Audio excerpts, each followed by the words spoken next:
আমরা এই ক্যাম্পাসে ওয়ান স্টুডেন্ট ওয়ান বেড প্রকল্প নিশ্চিত করব।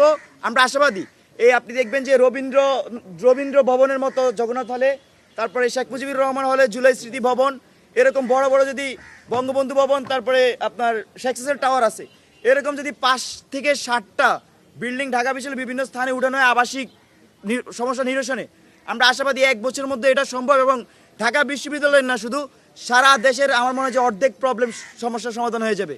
কারণ আমরা দেখেছি বিগত সময়ে শিক্ষার্থীদেরকে সিটের নামে জিম্মি করে ঢাকা বিশ্ববিদ্যালয় আগে ফ্যাসিবাদ কায়েম করেছিল আওয়ামী লীগ, তারপরে সারা দেশে। তো নতুন করে যাতে এই দেশে কেউ ফ্যাসিবাদ সিস্টেম কায়েম করতে না পারে, তার জন্য প্রধানতম এবং প্রথমত এই ক্যাম্পাসে সিটের সমস্যার সমাধান করতে হবে। আর আরেকটি বিষয়, ঢাকা বিশ্ববিদ্যালয়ে 5 আগস্ট পরবর্তী সময়ে ফ্রি ইন্টারনেট সেবা নিয়ে কাজ করতে চেয়েছিলাম, কিন্তু আসলে শেষ পর্যন্ত ফ্রি ইন্টারনেট নিশ্চিত করা সম্ভব হয়নি। বিটিসিএল এর লাইন রুমে রুমে গিয়েছে। তবে শিক্ষার্থীরা যদি আমাদেরকে তাদের প্রতিনিধি হিসেবে নির্বাচন করেন, একটি বিষয়ে আশ্বস্ত করতে চাই, স্টারলিংকে এনে সবাইকে ফ্রি ইন্টারনেট সেবার আওতায় নিয়ে আসা সম্ভব। আমরা হিসাব করে দেখেছি প্রতিটি শিক্ষার্থীর প্রতি মাথাপিছু মাত্র মাসিক 40 টাকা খরচ করেই এখন সে যে স্পিডে ইন্টারনেট চালাচ্ছে তার থেকে অন্তত 10 to 15 টাইমস স্পিডে সে ইন্টারনেট সে পেতে পারেন।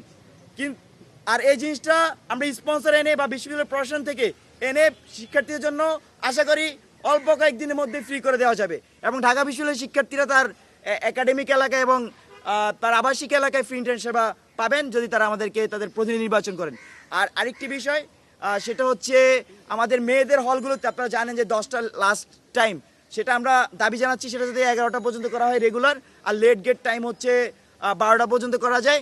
আর এছাড়াও প্রতিটা হলে একটি ডাক্তার, এমবিবিএস মেডিকেল ডাক্তার, যাকে জানে মেডিকেল অফিসার হিসেবে নিয়োগ দেওয়া হয়।